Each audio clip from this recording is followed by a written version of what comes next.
And y'all know how we do. It's me, the big hurt. And you tuned in to Hurts World, man. Season, I think it's six, y'all. 5, 6. I know it's been a minute. You know, it's been a while since we've actually put something out and put something together. Um, let me be the first to apologize. Because life has been kicking your boy's ass. Um, so let me apologize for that. But we are back. We're not taking. We don't. I don't anticipate taking any more breaks. So I'm gonna hit y'all with this content quick, fast, and in a hurry. So, season 6, episode, we'll say 9, maybe 10. We're talking dating in 2024, and I've heard it's ghetto. I've heard there's piss, shit, and just all type of stuff in the dating pool. So I'm gonna give y'all a little background on me, which is why I can kind of attest to certain things as of right now. But before we get into that, um, the reason we've been on a kind of a break is because um, not only has life been lifing, I pledged the greatest fraternity in the world, and I do mean the greatest fraternity in the world, Phi Beta Sigma. So I'm officially a member of Phi Beta Sigma Fraternity Incorporated, number 6, aka Blue Speaker. Yes, that is my name. And if you got a problem, I don't really care because that's my name. Um, so we've been doing that. We've been adjusting to our new life, which is we moved out on our own. Why am I talking in third person? I moved out on my own. Um, Bay is no longer Bay. We had a couple very, very deep conversations about where we wanted to go in life, and what we expected out of each other. And those things did not align with what we were wanting to do. So we kind of came to a mutual agreement that we would separate and go our separate ways. So you see Bay in the street, say hey, no hard feelings. They're still my buddy, still my guy, they're still my buddy. I wish her nothing but the best, and as she heals, goes on her healing journey, and I'm sure that she wishes me the same as I embark on mine. Um, Moved into a new house back in the city. So I'm adjusting to that. Shout out to MLGW for this high ass bill that y'all just sent me. Um, I didn't know like trash pickup was so expensive. I thought that was just taken care of by the city. It's not. You got to pay people to come take this and put trash cans in. So that is ghetto. Um, Disclaimer: if there's anybody out there that has experience in decorating houses, come holler at your boy because I don't know what to do with all this space, per se. I have an idea as to what I want to do with things, but um, I need help. So, if you are willing to help, I am open to all suggestions. If Also, in case you're wondering, yes, there will be a housewarming. Yes, it will be bring your own bottle, and yes, I will be accepting all gifts, i.e., pots, pans, dishes, garbage can, um, liquor, uh, Tupperware. I want a George Foreman grill, extra bed sheets, whatever you get a single man in 2024 for his new house. I'll take it on, especially if it's free.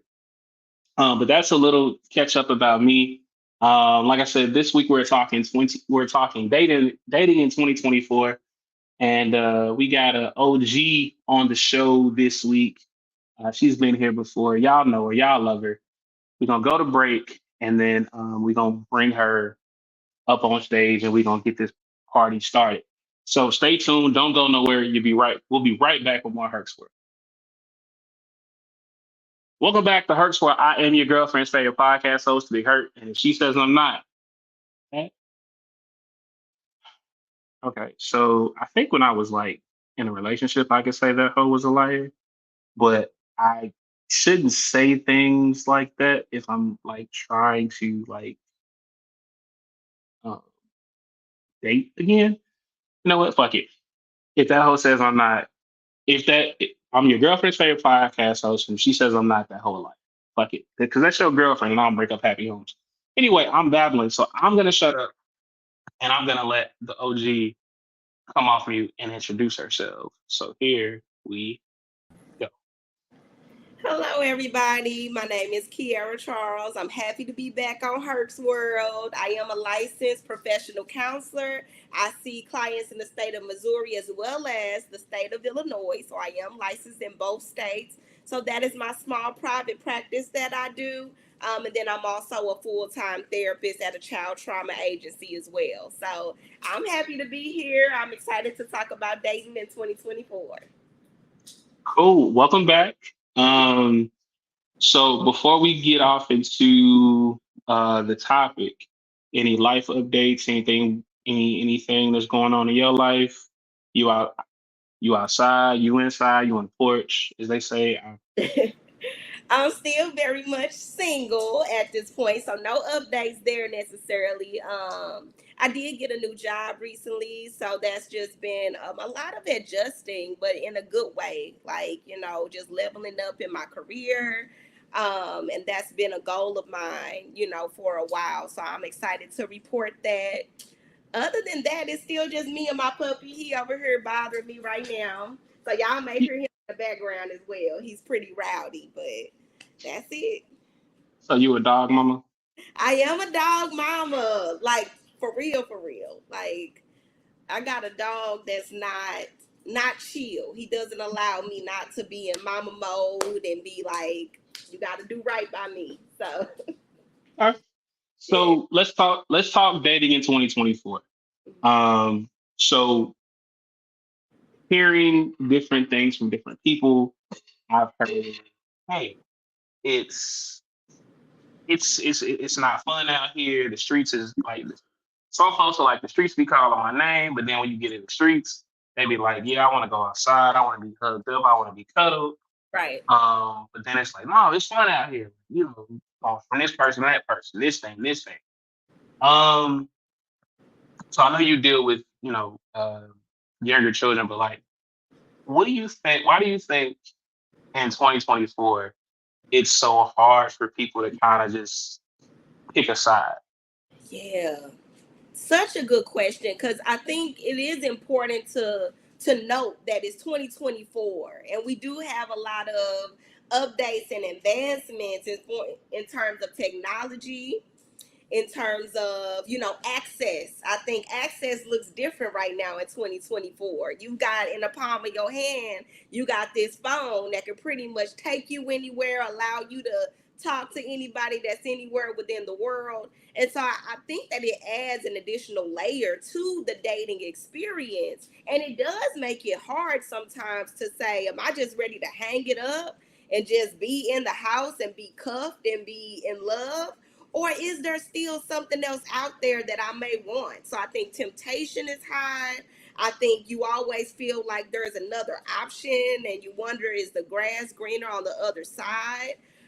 So yeah, a lot of distractions right now. So I do think that it would take somebody in 2024 to really be clear on who they are personally, and to be able to make a really solid choice around, am I ready to be in a committed relationship, or do I really just enjoy being single and having fun? And you can have fun in a relationship too, but I think oftentimes single is paired with this idea of fun, freedom. You get to do whatever you want, and so sometimes thinking about being committed to somebody doesn't sound as fun.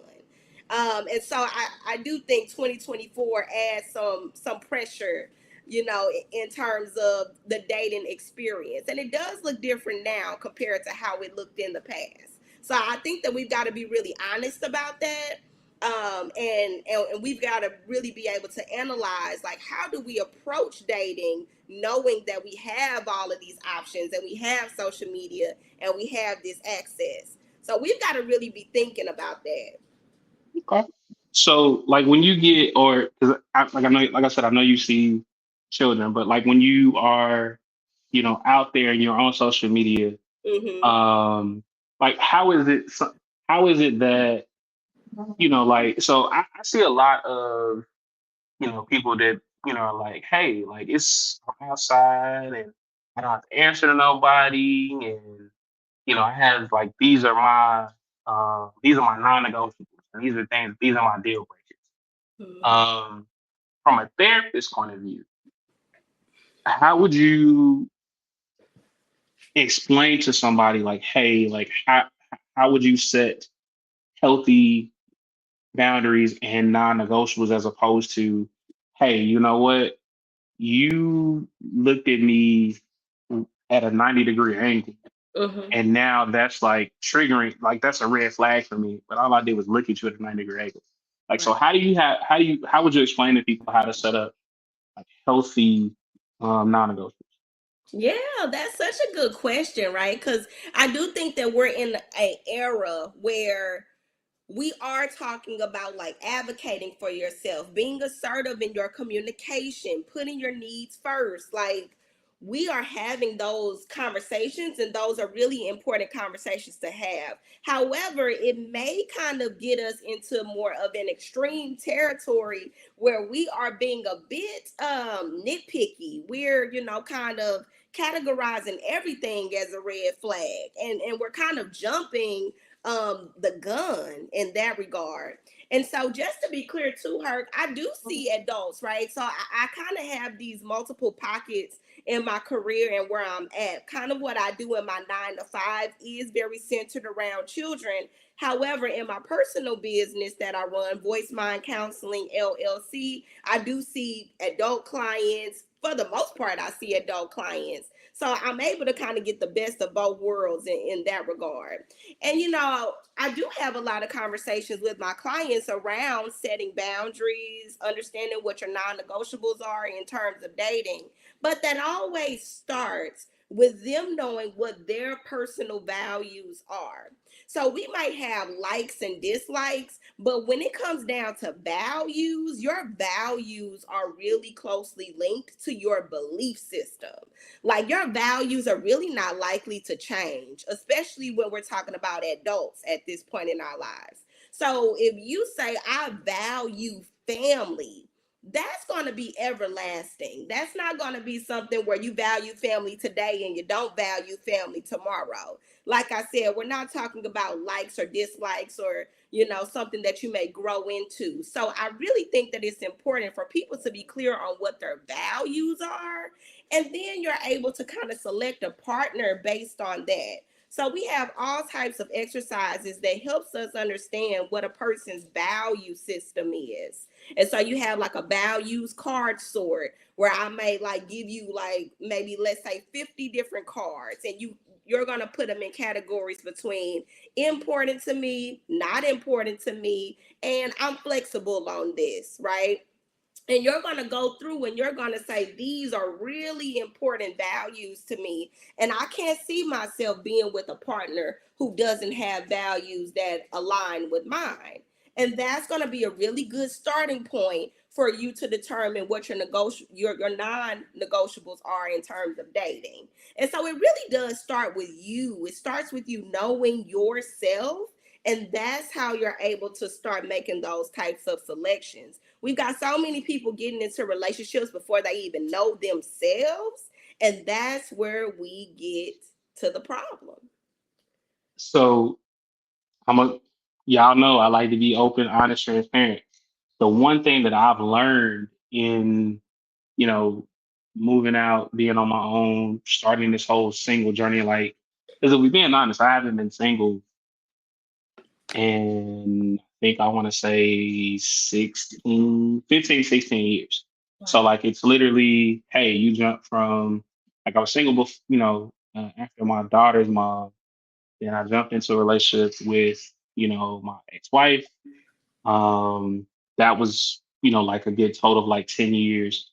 and then not even taking time to actually heal from the broken marriage, jump right into another relationship. So it's been like 15, 16 years since I've actually been like, hey, I'm not obligated to check in, or I'm not obligated to tell you where I'm going. I'm not obligated to, do the things that you would do in a relationship. And the one thing that everybody has kind of told me is like, hey, you got to figure out who you are Mhm. outside of those relationships, because you don't know who you are. Like, you're a different person, just like you're a different person just from yesterday, but you're a Mhm. totally different person because you aren't married, you aren't in a relationship.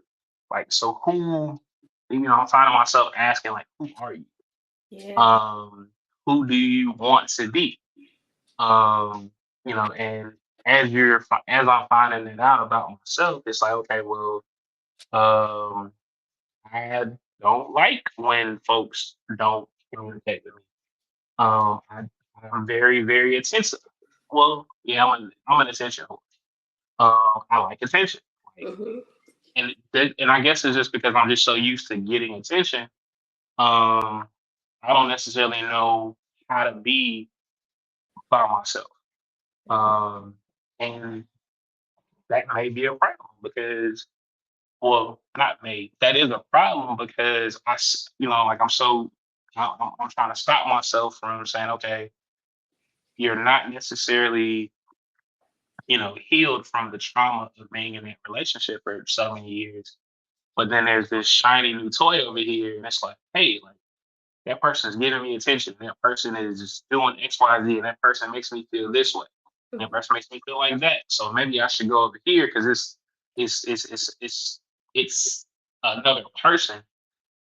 And but everybody, and when I say everybody, I mean like my line brothers, my family, my close circle is like, hey, bring your crazy ass back up here. Cause Mhm. that's fun over there, but you not ready for that. And that's why I always say, like, I've always said, like, um, I really value friendships because um when you're in these situations, it's gonna be your friends who are gonna be like, hey, we know you cool, like we know you. And we know, like, you're getting to know that person and that person is cool, but we know you. And Yeah. we're like, if that doesn't work out the way you want it to, we're gonna be the ones that have to pick up those pieces and figure it out, help you figure it out again. So what I'm learning in this like almost 2 month journey of being single, um, is you can't rush into stuff. You can't be as some people say, so thirsty. And you gotta like learn to be alone. Like Yeah. you have to learn to be alone with yourself and like it. I know it sucks. Don't get me wrong, that shit sucks. I hate it. Um, like I've been in this spot almost a month, and like every couple of days, I'm like, hmm, should I call her and see if she wants to come over? Mhm. Just to, but it's like you can't do that. Like that chapter is done, and you have to let that chapter, close. You can't just go because it's so what I'm used to. Yeah. I have to, I kind of have to train myself to come out of the normal and be uncomfortable with my new, Mhm. and I don't like it. Yeah. No, I really appreciate your transparency with that, Hurt. I mean, what you're expressing is really something that I've come to find, right? So I was in a relationship. I was in a relationship for 10 years. And I think that it's an interesting dynamic when you've been with somebody over the course of a development. Like, you're developing in several areas of your life, and this person is a part of those, of that development. So the memories that I have of graduating twice, that person was there. The memories that I have of losing my grandmother, that person was there. So now we're talking about a dynamic where I'm not just having to get, and y'all see what's up, I'm not just having to to get accustomed to being by myself, I'm having to get accustomed with, kind of untethering the idea of that person from these very intimate parts of my life. Right. And that's like a whole nother process. And so when you say that you've been in relationships for 16 years, you have developed, you have had birthdays, there's been so many things in your life that these partners were a part of.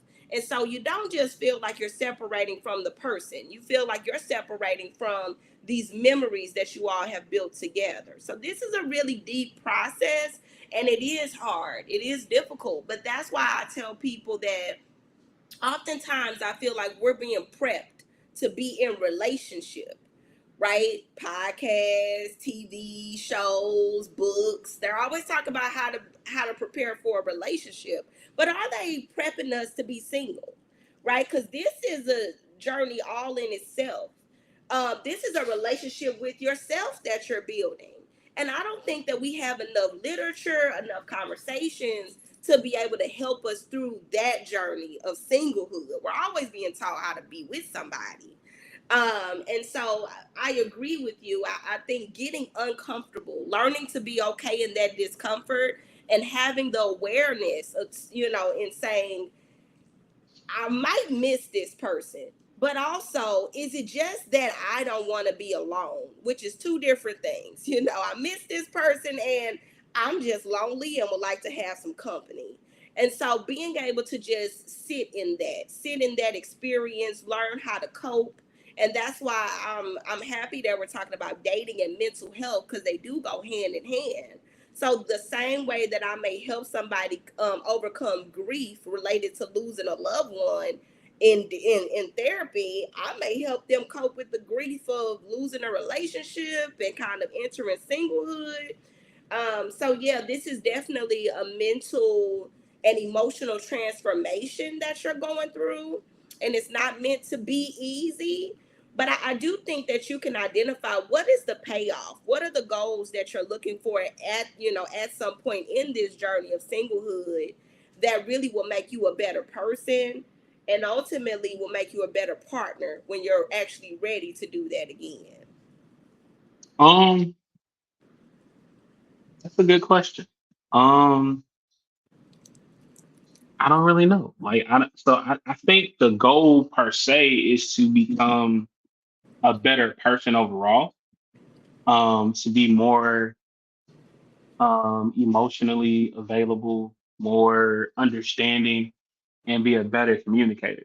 I think if that's like a general answer. Um, but if we're just being 1,000% honest, I don't know. Right. Um, I think right now I want to be okay with being by myself, because I know a lot of people who are single and they're like, yeah, I'm single, but I'm okay and I'm like peace with that. Like, I hear people say, well, yeah, like I'm single, I don't, and I'm okay. I don't care if I ever, meet anybody or never have another mate. Like, like, and I'm okay with that. And to me personally, I think it's partially because I'm a people person. I don't think I'll ever be okay just not having a mate. Mhm. Um, or not having a partner. I don't know. Like, I can't say, well, as of right now, I'll say it like that. Not saying that won't change, but because I enjoy the company and I enjoy being around people, I don't think my spirit would allow me to just be like, yeah, I'm just not, I don't have nobody to come home to. Mhm. Other than, like, um, FYI, I'm getting a dog. I don't know what kind of dog, but because of past relationship, her one of her boundaries was she didn't like dogs. I think I'm gonna get a dog. Don't know what kind of dog, but I think I want a dog. I think it's a good idea. I, I had this experience, right, and it was personal, but I'll speak about it. As a single woman, my dad is always like, "You good over there? Like you straight? You know, like just definitely thinking like I don't want you to be lonely." And I'm like, I'm definitely I worked through that, daddy. Like I'm good. But I have to be honest. During the pandemic, I got him. I got my dog. And you know, we it was shut down. We in the house. I even was working from home at that point. So just really, I can acknowledge I was looking for a companion. And, you know, and so that's where the dog came from. Now my dad made a comment where he was like, "Oh, you know, people get dogs when they lonely."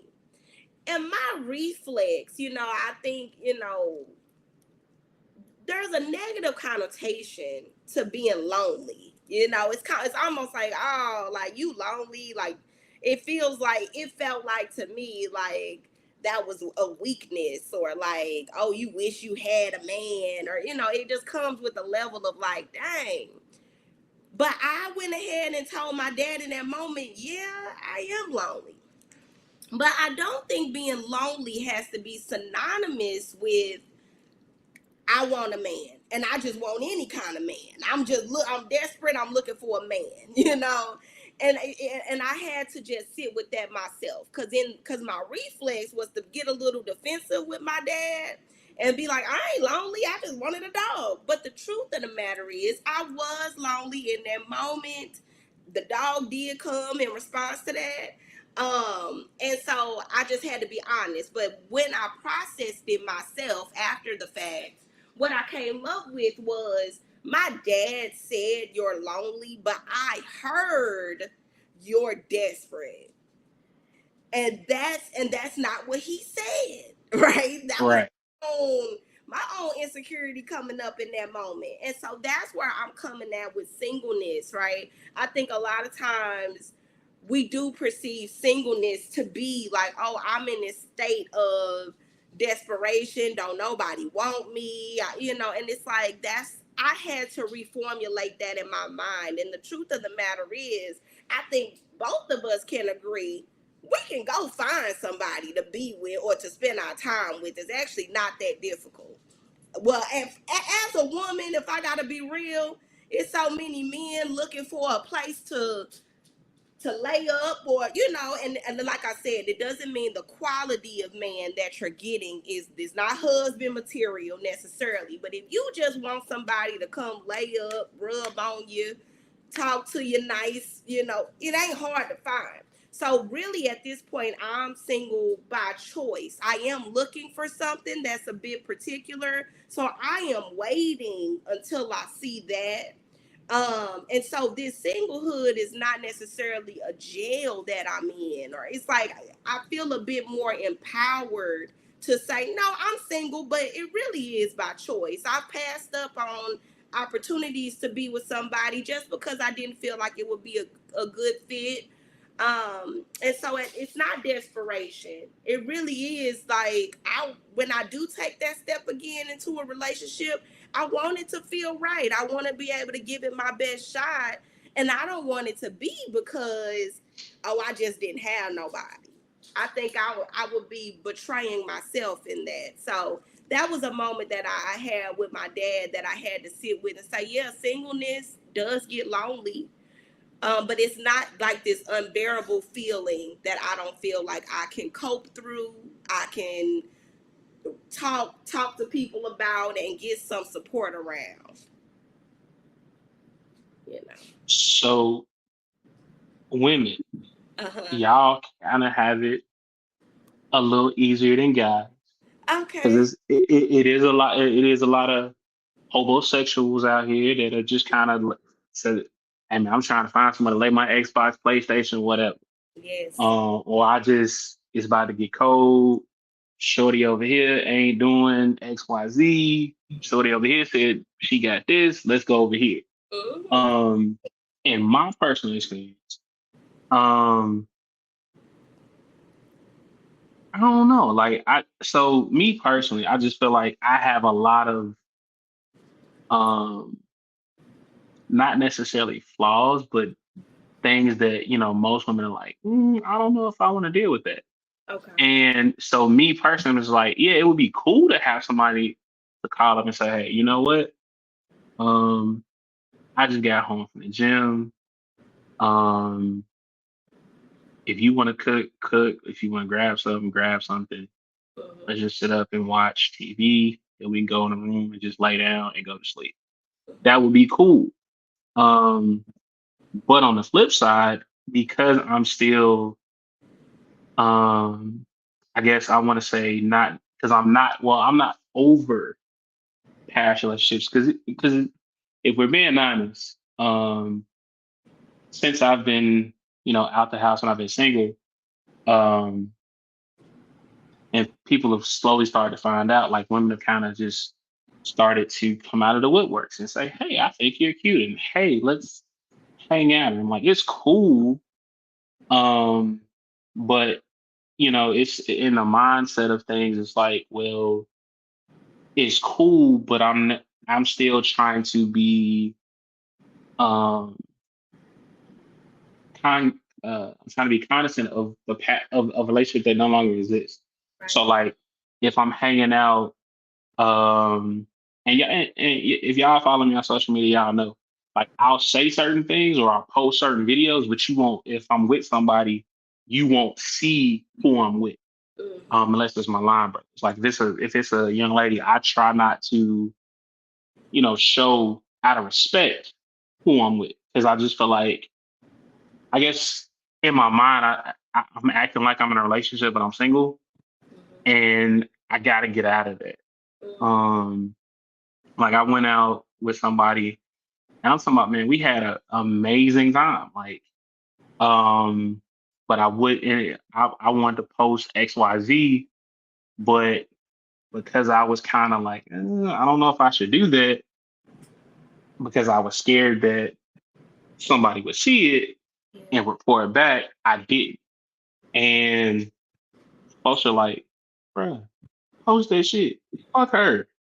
I was like, I can't. Like, I can't. Like, in my mind, like, I didn't want to disrespect, that relationship. And I was like, bruh, it's okay. Like, you're not that, like, that's not your responsibility anymore. You're not obligated to protect that person's feelings. Mm-hmm. Um, you just kind of gotta do it.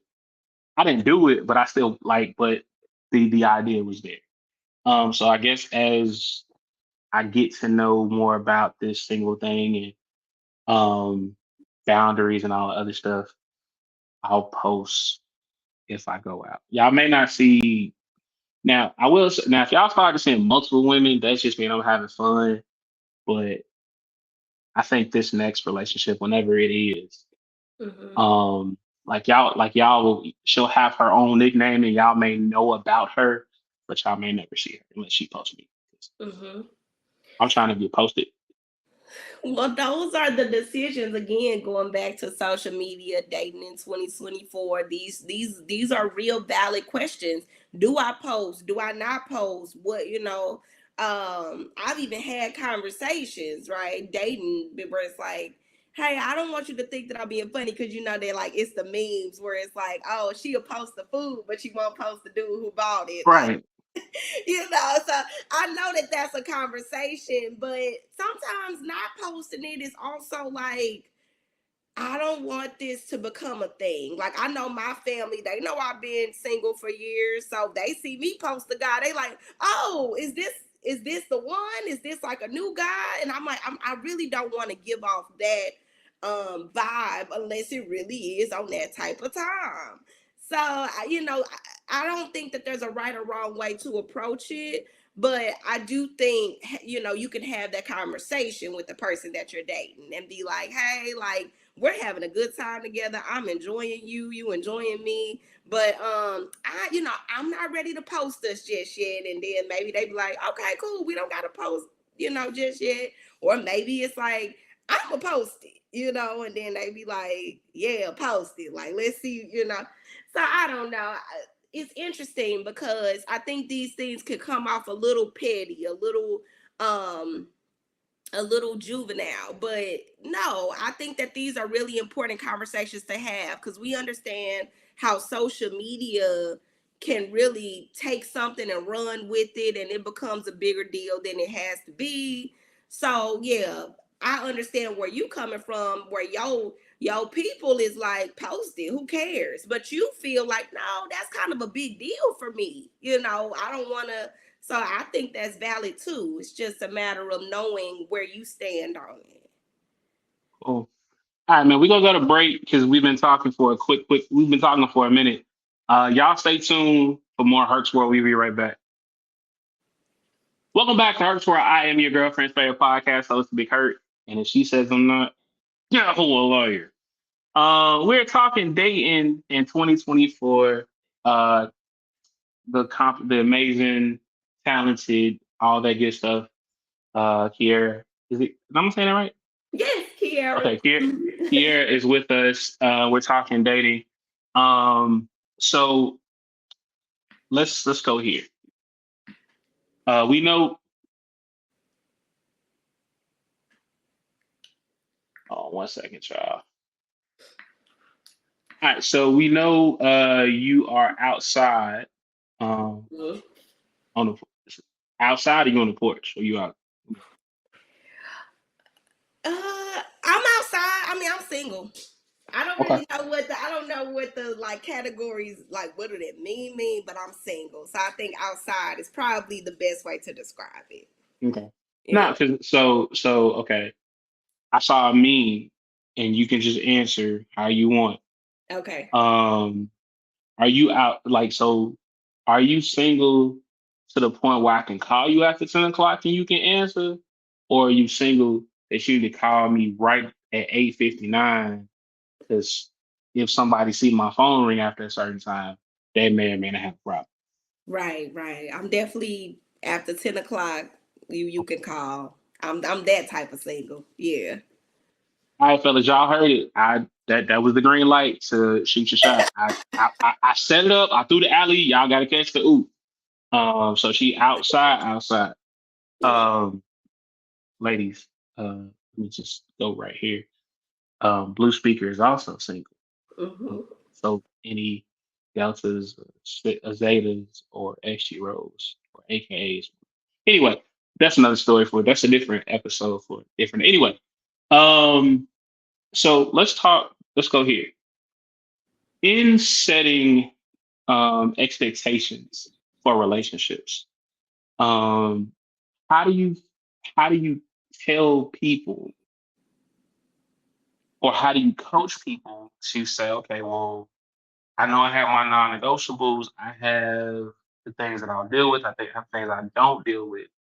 But like, if you have a client that says, okay, well, I met this girl, or I met this guy, and they check 5 of my 10 boxes. But because they only check 5 of my 10, I'm gonna stop talking to them because they don't meet at least 8. Right. Is that but they constantly do it. Is that something that you would probably say, okay, well, that's just them? Or would it be like a conversation like, okay, well, why do you feel like that you're only choosing people that check half of the boxes as opposed to more of the boxes that you want to see? Hmm. When it comes down to these checklists, what I come to find, and this is real talk, people are more willing to compromise on what they said their standards and their boundaries were than they are to actually be strict about them. Now, sometimes you come across somebody where I might challenge them and be like, I think you're being a little harsh. I think that you need to be more flexible, in terms of your expectations of this person. Sometimes I'll have to challenge them to say, you don't think that you're being a little harsh with that? But more often than not, Herc, I'm having the conversation to say, hey, I remember this conversation we had 3 sessions ago. And you were so clear about what your do's and don'ts were and what your non negotiables were. But you done met this fine ass man. Y'all done had a good time. And now you're willing to negotiate on what you said was your non negotiables. And what I find interesting about that is you know, that's really where you got to put your money where your mouth is, because you might come across somebody that's like, dang, this person is amazing and I don't want to miss out on this person. But the truth of the matter is, compatibility is different than you saying, I like this person, we vibe, and there's chemistry. The question is, are they compatible? And that's a question to have for people who are saying, I want a committed long-term relationship, or or are you just somebody who say, I just want to have fun? If you came to therapy saying, I'm tired of having my heart broken, I'm tired of being depressed over men, I'm tired of, not having my needs met in a relationship, and it's impacting my mental health and my well-being, I expect to see you carry that out. I expect to see you not repeating these patterns where you continue to break what you said were your values and your standards. Because, if we can catch that early, and a lot of people do it, they say, oh yeah, I know what I said, but he's just great. And it's like, but will it be sustainable? Right? It's like sustainability and longevity is a different conversation. So back to what you asked about the checklist, right? I think when somebody comes to me with the checklist, which is not everybody has this, like, he got to be like this, but if they do come to me with a checklist, I want to know, where did this checklist come from? What is it based in? If it's based in pain, if it's based in what my ex was, it's like, now I got to question that too. Like, are you just basing your standards on what didn't work before? Because just because it didn't work with that person doesn't Don't need necessarily. to walk again. Right. And it doesn't mean that that's not truly what you want. Don't go throwing away who you said you were and what you wanted out of a relationship because it didn't work with somebody. You got to stand on, and again, this goes back to the values conversation. Like, who are you? Who are you? And stop being this chameleon that's ready to change what you want and who you can be based on who's in front of you.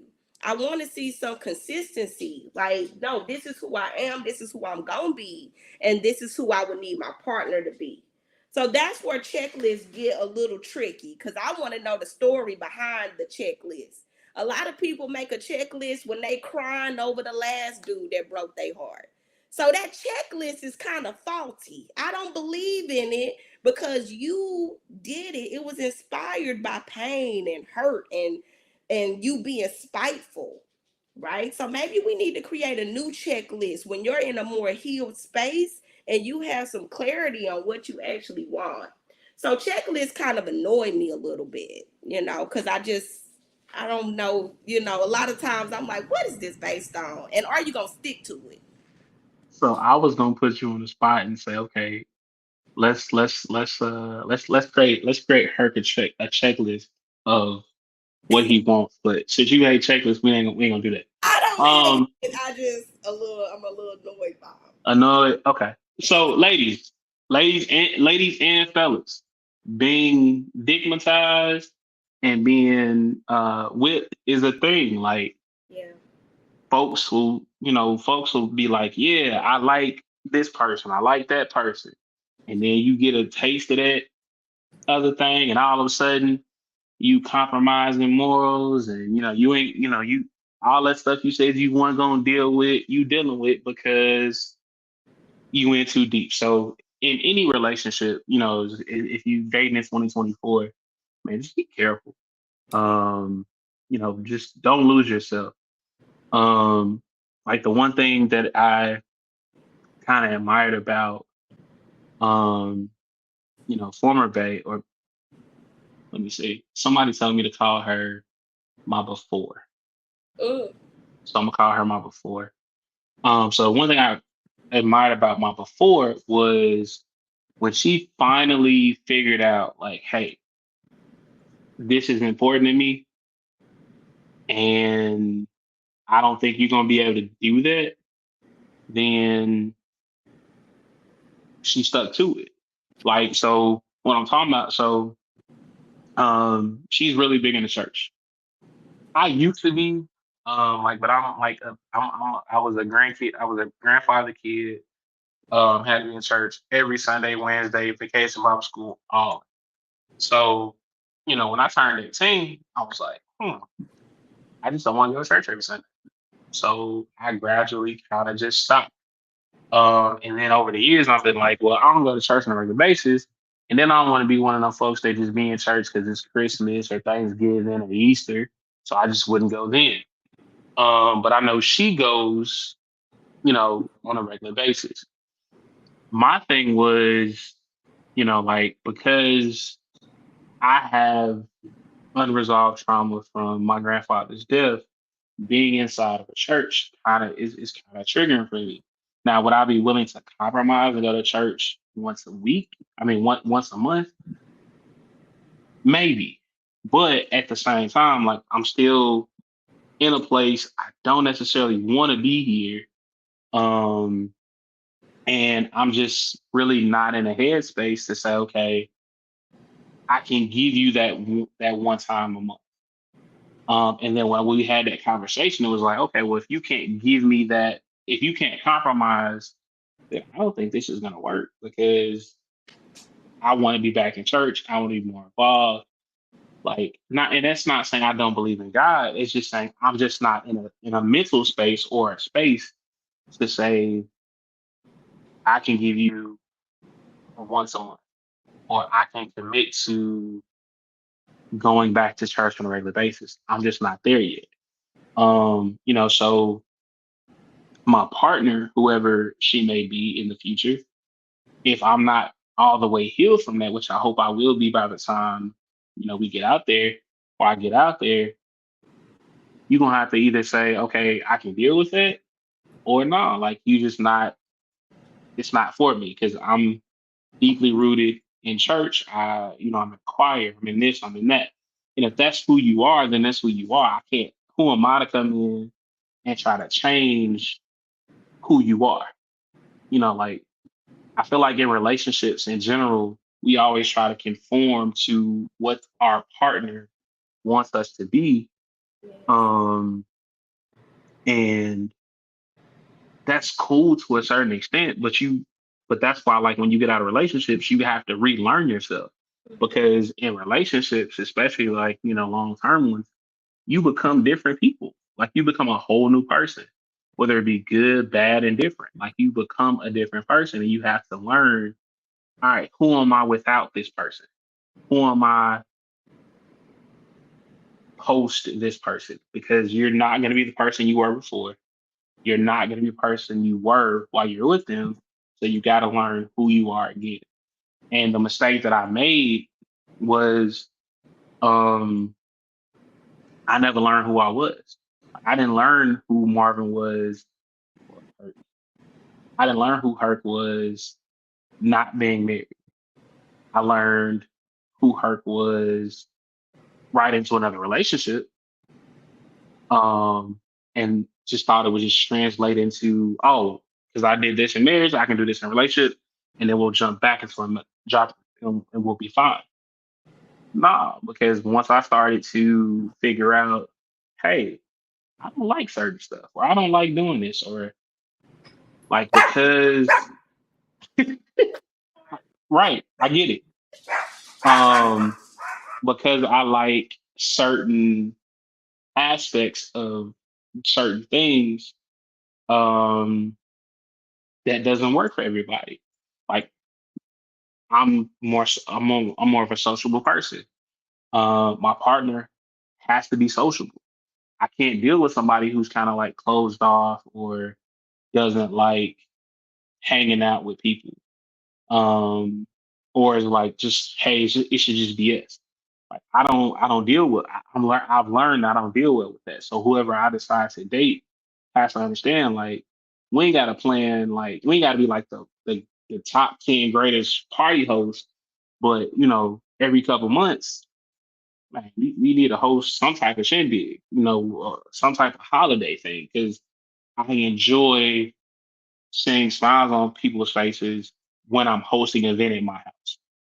Um, I enjoy being open, like, so if you're just like real closed off or real kind of just you know, private, I'm probably not the guy for you. And I'm starting to realize that. So, a little self reflection. Yeah, I think you're doing really good. Just being honest with yourself about like where you are, in your journey in terms of knowing who you are and, like learning that. And honestly, I think that you probably know more about who you are than you think. Maybe your mind is kind of centered on relationships right now. And so you'll have to make a shift, but I really do think the way that you're explaining yourself right now does give a lot of insight into who you actually are. So, talking about identity, right? And identity is one of those things where it is kind of a shape shifting thing. Like you get older, you have new experiences, and that adds to your identity. Like now, you being a part of the fraternity, that adds to your identity now. So there will be things that get added along the way. But I do think that at our age, understand a lot of how you are and who you are is what it is. It's pretty fixed. Now you may be willing to, say, I can adjust this, and that's a reflection that you can do. But like you mentioned, when it comes down to things like church, when it like these are really heavy things that can really impact the outcome on a relationship, and so I would encourage people not to even play with that. Like if you can't sustain it, because a lot of us, we in the honeymoon phase of a relationship, we can play like we gonna do something. Like, oh yeah, I can do that. I can. But how long can you keep that up? If it's really not in you, I think you want to be real about that and say, I won't be able to sustain this long term. And you don't want to be putting yourself through a type of torture, not saying church is torture, but I'm just saying, like, different scenarios. Like, if it's really something that you don't find joy in or you don't believe in, you deserve to live your life the way that you want to, and you deserve to have a partner that is in alignment with that. And like I said, I think we be too willing to give up. We be too willing to say, okay, I'll give up this thing that I really like, I really enjoy, I really love for the sake of a relationship. And what that does is it builds up resentment in us. Cause now it's like I done gave this up for you and you don't even appreciate it. And it's like, no, we don't need them to carry that weight. If it's not gonna work, we should be able to just kind of see that from the beginning and go ahead and call it. So that's my thing about kind of the dating process, and that's what brought me to this idea of like, I do feel like I can say with confidence that I'm single by choice. And that's not me saying that, I got dudes beating down the door, and just can't wait to get me. I'm not saying that. I'm just saying I know I could be exuding I want a relationship. I could be putting that out there way more. I could be going to places and really heavy on the dating scene. I'm choosing not to because I am still on a personal journey where I'm like, I kind of want to get these things together for myself before I get into a relationship and really kind of put some effort into dating. But I also have an idea of what I would be looking for. And so I don't want to just be going on dates just because. I want to like have some intention behind it. So basically, she's not out here looking for a free meal, like I'm some like, some of y'all are. Um, mm-mm. we're gonna go to break. We're gonna get messy and in your business a little bit when we come back. So stay tuned. We right back. We'll be right back. More Hurts World. Welcome back to Hurts World. I am your girlfriend's favorite podcast host, Big Hurt, and if she says I'm not, that Jezebel's a liar. All right. So we're gonna put you on a hot seat. Okay. You talked a little bit about you want to date with intention. You out here single by choice. Mm-hmm. You don't necessarily like checklists, but they irritate you a little bit. So what are some of the things because you want to date intentionally? Mm-hmm. What are some of the things that what you know what I'm not gonna ask you that. And the reason the question is gonna be if you tell people what you expect out of relationships, do you feel that people kind of just say, okay, well, she told me she likes flowers and intentional listening and going out of the country and XYZ. So I'm going to do all those things to get her. Hmm. Um, do you think people do that more often than none? Or is it literally like just based on a person? Like how do you feel you intentionally that when you are dating? I'm laughing at that question because I almost, and this is just me, y'all. This is not like a therapeutic advice. Like this ain't in a book. This is literally just Kiara stripped down, being honest. I kind of steer away from telling guys my expectations. I kind of just like to see them be them because I do find, and this is natural, because what would you expect from a person? You tell them your expectations, you don't expect them to try to do it. You just gave them the blueprint, and now you saying, oh, but I don't want you to do it just because I said so.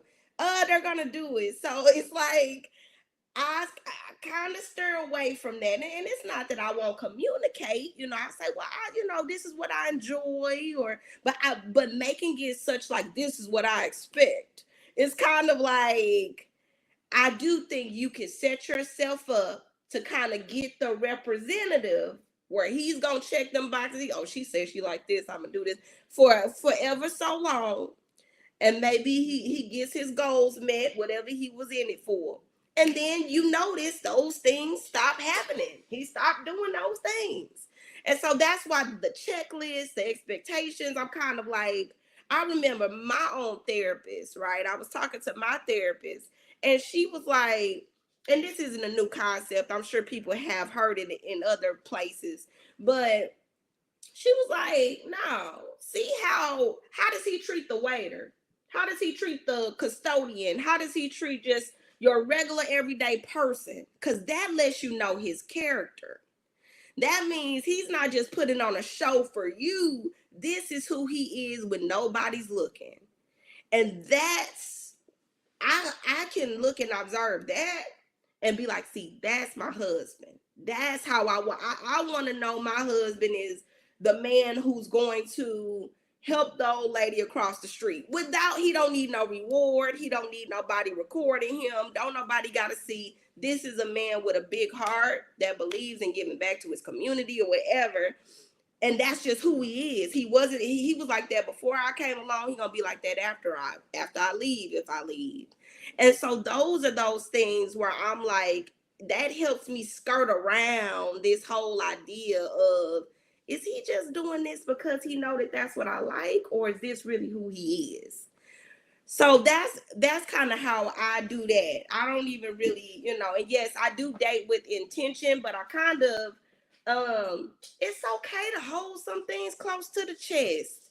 You don't gotta be saying everything about like your whole list and everything that you want. You can be like, I'm just here, baby. I'm just here observing. I'm just here enjoying myself. But I'm an intelligent woman, so I'm up here, I'm clocking that tea, and I will hope that you clocking mine.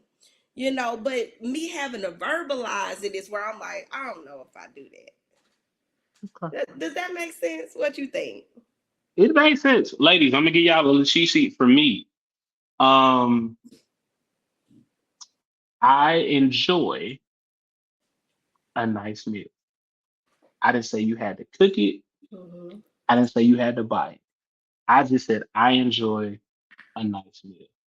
Lately, I it's and if you really want to just like know what my type is, lately it's been pretty eyes, women with glasses, and people and women with gaps.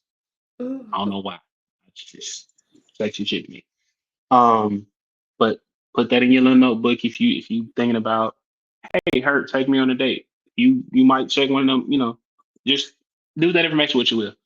Um, all right. So question two: you're out with your people. Y'all having a good time. Mm-hmm. A guy approaches you. He's he's easy on the eyes, is what we'll say. Mm-hmm. Um, he smells because I keep hearing women like, I love a man that smell good. He smell good. Mm-hmm. Um, he opens his mouth and he has teeth like yuck mouth. Mm-hmm. Do you give him your number? Because he got teeth like, he's easy on the eyes. He cool. He smell good. He 6 foot tall at least, whatever. Mm-hmm. But his mouth messed up. You give me your number and Um, well, you said he looks good, so that means he looks good even with the teeth issues. And I mean, if he's attractive, he's attractive. I mean, it's not like a complete deal breaker for me. I think questions arise around. See, and this is where I don't even like getting into these conversations because this is just it is messy. But questions arise around finances, health insurance, like when the last time you been to a dental hygienist? Like, are you like working on that? Because I mean, we live in an era where people get their teeth fixed. Like it's kind of a thing these days. So it does make me wonder about what's the financial status, what's the are you keeping up with your medical stuff? So my mind does go to stuff like that. And those can be deeper issues in a relationship. If you got a man that's like not on top of his health, he not on, he ain't got his money together, maybe he ain't paying the health insurance or whatever. So that's where my mind would go. But I don't think that if the package in other regards is checking out, I don't think first glimpse the teeth have to be a huge like, oh, you can't have my number. It could be like, well, let's see. I might have some questions about but it doesn't have to be a deal breaker. Not for me. But I know teeth is like a huge deal for people, so it could be a deal breaker for others. okay. It could be.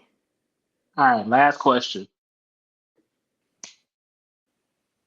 You're talking to a guy.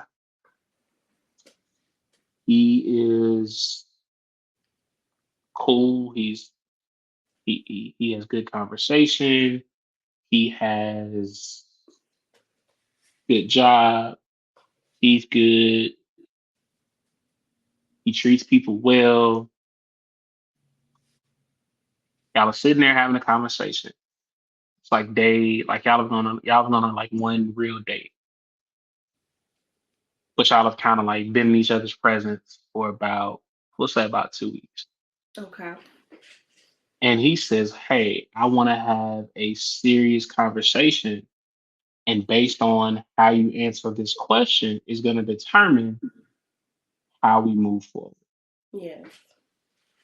He asked you, this is the question: how do you deal with trauma? Mm, Is that a good question, or do you be like, "Nigga, I'm a therapist. How you think I deal with trauma?" mm.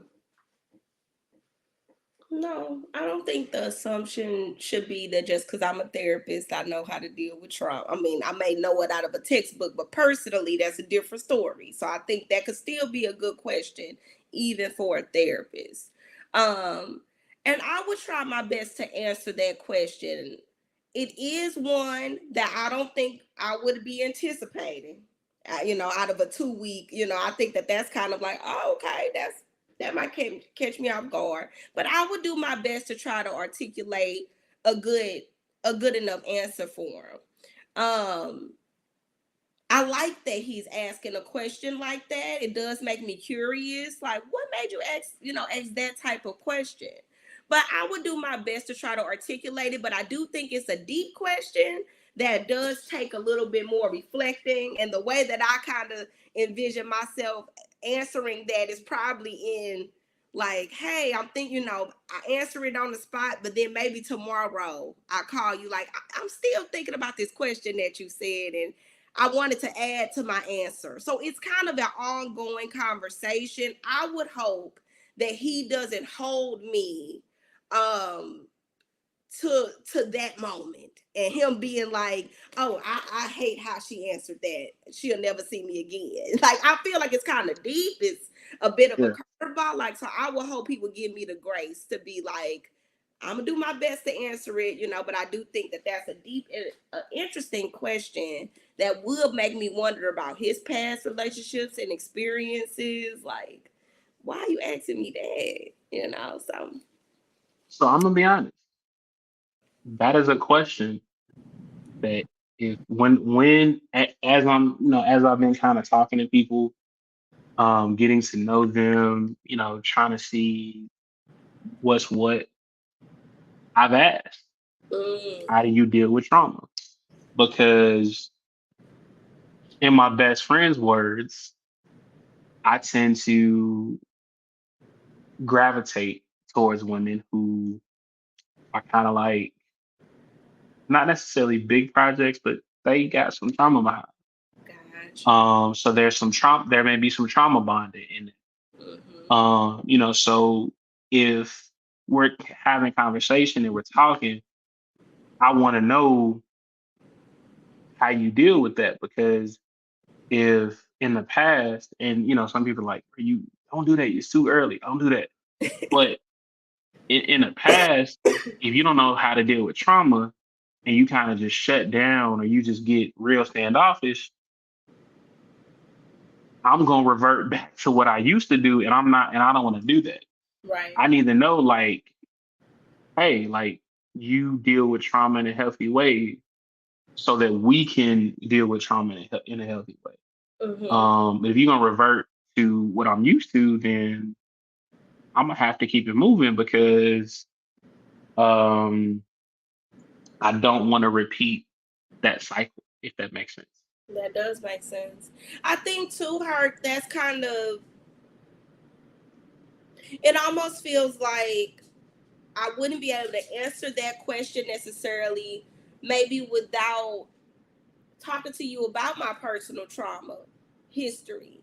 So, right, so you're asking me this, and so I'm also expecting you to hold space for me to, if I unload and say, like, well, I went through this when I was X years old, and things like that. Like, that is one of those moments where you are asking me to disclose some of those parts of my history, that are pretty heavy. And 2 weeks in, that can feel a little early for some, but I don't think it's a bad question to ask.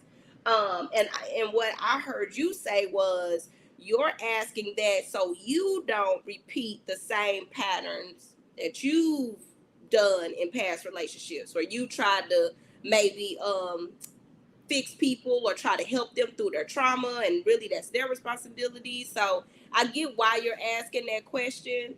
um but yeah, it does open a door to a larger conversation, so you got to be ready to have that. Yeah. I mean, y'all can use that question if y'all want to. But that does open the door for conversations about different things. Mm-hmm. Like, and I just use that scenario like, hey, you'll never see me again. But if if we're being honest, like, those are the type of conversations that we need to be having right now. Mm-hmm. Like, we're past all that. Hey, what's your favorite color? What's your favorite food? Where you like, yeah, those are like the basic questions.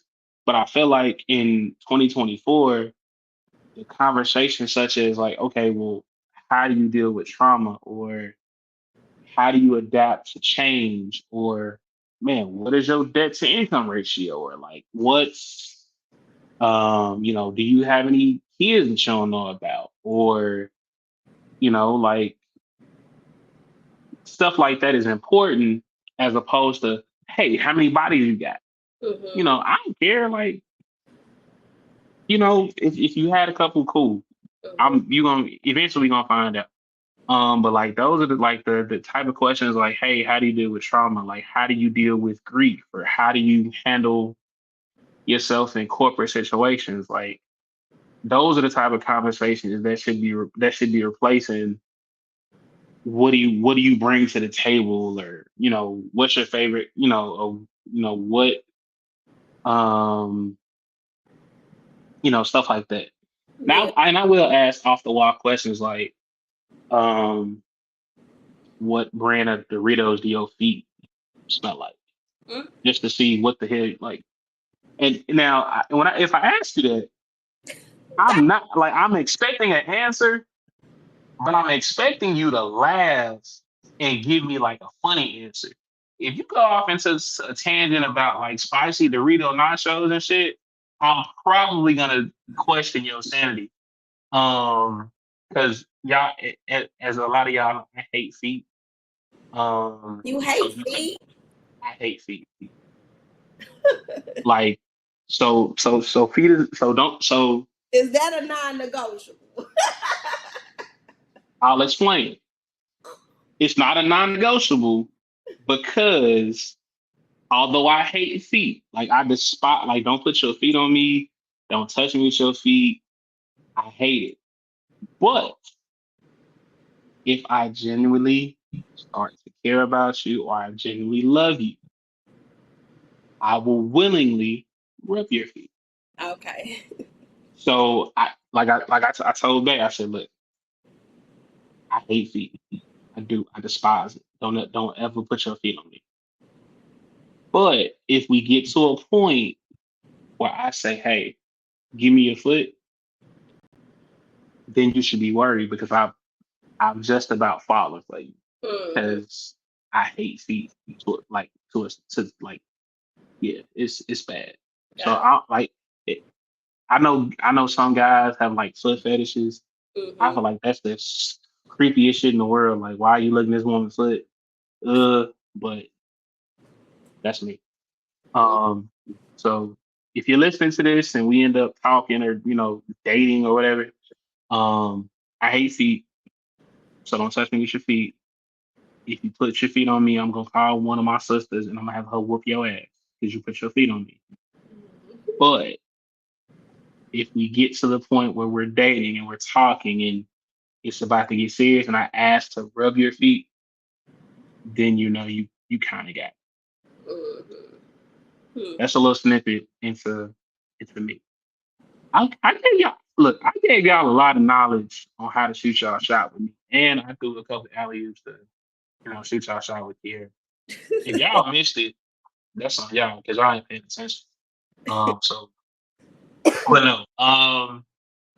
We're gonna let you off the hot seat. We're gonna go to commercial break. We're just about done. We're gonna wrap it up here shortly. You listen to Hurts, for say so. Welcome back to Hurts, where I am your girlfriend's favorite podcast host to be hurt. And if she says I'm not, that's a liar. We have come to my favorite part of the show, and it is songs you should not have been singing as a kid. Now, this could be any song you knew before the age of 18. I'm talking about you knew this song word for word, ad libs, all that. Um, so I'm gonna let you go first, and you tell me what song you should have been singing as a kid. Mm. I'm kind of drawing a blank. You know what came up though? Meeting in my bedroom, Silk. Cause to Hmm. me, like that song is so explicit. Like, there's a meeting in my bedroom. Please don't be late. It was almost like it was almost like he was um like it's like he was like a principal, not a principal, but like he was in a position of authority, and he was telling her like, if there's a meeting in my bedroom, don't be late. It's almost like have that report on my desk by 9 a.m. So it was a very interesting concept for a song.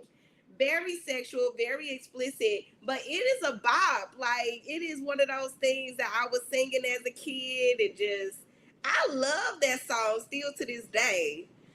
But when you really reflect, there's a meeting in my bedroom. Please don't be late. It's just like, wow, we understand exactly what he means by that.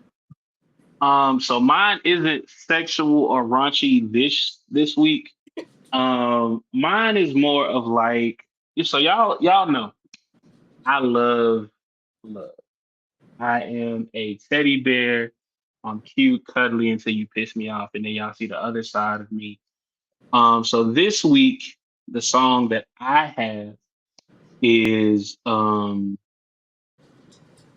"These Are the Times" by Drew Hill. Now, the reason I chose that song is because I didn't know shit about being in love in sixth grade. I just felt like, hey, I like the melody of this song, and the girl said she liked it, and she said I could sing a little bit, and I look like Jazz from Drew Hill. So why not figure out the lyrics of the song, sing the song to the girl?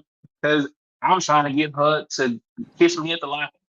I didn't know shit about being all, in love and taking all that stuff. So that's why I should not have been singing this song. But man, just know. I'm a little bit wiser, a little bit older. I still may not know a lot, but I know a little bit. So These Are the Times by Drew Hill is my song that I know Mm, I should not have been singing as a kid. Also, for y'all that want the raunchier song, In My Bed by Drew Hill too. Because um, what did I know about cheating in high school? I mm. just knew she said come over here, and I went over there, and I had a girlfriend. Yeah, that's another story for a different day. Just know, like when Confessions came out, I had a girlfriend, and I confessed everything I had done that whole album. Mm, Like Confessions is a great album, but Confessions got me in real trouble because I'm mm. just sitting there listening to Confessions and telling this girl, I went to the skating rink and saw this other girl, and she was looking at me, and I was looking at her, and then we went to her house, and she kissed on me, and I kissed on her, and yeah, I was, you know, y'all were young, y'all knew what happened at the skating rink and them little basement juke parties. Don't act like you don't. Don't act like you never been to one. See how she smiled. She's been there before. Basement juke party. That's some Chicago stuff, right? Hmm. You never been to a juke party? Juke party, You ever been skating? You ever been to a skating rink? of course. Okay, you knew the only difference between a skating rink and a basement juke party is it was hotter in the basement. Okay. Because Yeah. when you took them skates off and you saw that board, come here, let me grind on you a little bit for my mama get here. So, but no, that is songs you should not have been singing as a kid. We'll be right back with more Hertz World. Stay tuned. Welcome back to Hertz World. I am your girlfriend's favorite podcast host, Big Hurt. And if she says I'm not, that hoe is a liar. All right, man. We've been talking dating in 2024. I hope that you took something from this episode. That you learned something, that you took something and say, hey, I should stop doing this, or I should do more of this, or I should ask this question, or I should be more intentional, or I should take my time, or whatever it is. So I really hope you learned something. Um, yeah, thank you so much for agreeing to do this once again. Yes. Um, Plug anything you got coming up, especially that thing back there in your background with the red and black Yeah. paperback, and a quote you live by. A quote I live by. A quote I live by. So I do have the Sankofa bird tattooed on my leg. It is from an African parable. That means basically it means you got to know where you've been to know where you're going. So if you see the Sankofa symbol, it essentially is a bird that is looking backwards while it flies forward. And so I live by that. We got to know. And I think even as a therapist, right, the idea that you got to know where you've been and know where you're going. And that means sometimes we got to go deep in the past and process some of those experiences from childhood, even, that is still impacting us today. But then also, I think about coming from East St. Louis and kind of being successful in my career as a therapist, but I do have to keep in mind where I come from, because that actually has a lot to do with where I am today. So the Sankofa symbol is kind of the quote that I live by. Um, in terms of things that I got coming up, y'all, to be honest, I'm at a space in my career where things are shifting in a good way. And so, I recently got a new opportunity to move up in my company as a therapist. So thank you. So that's kind of like a new, I'm in a leadership role, and it's consuming my time, my energy, and my focus right now. So I'm not really doing too much outside of that. I really want to hone in and learn as much as I can to be successful in this role. So yeah, right now not much popping in terms of private practice. I'm focused on other areas in my career, but I'll be sure to keep her updated as something comes up. Cool. And what they can and so the guys can slide in your DMs. Where can they find you if you want to be found?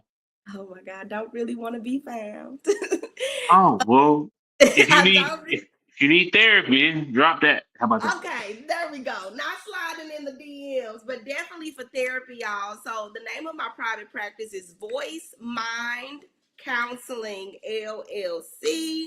You can reach me at voicemindcounseling@gmail.com. That is my email address where I can get your information. And even if you just have questions on how to set up a session with me, like I said, I'm actually licensed to see clients in the state of Illinois as well as the state of Missouri. So go ahead and send your inquiries my way. If I'm not at a place where I can service you right now, maybe based on scheduling issues, or maybe based on whatever your specific needs are, I will be sure to refer you. I got a bunch of friends in this therapist game, and I can kind of help you tap into that network to make sure that you get the services that you need. So I look forward to hearing from you.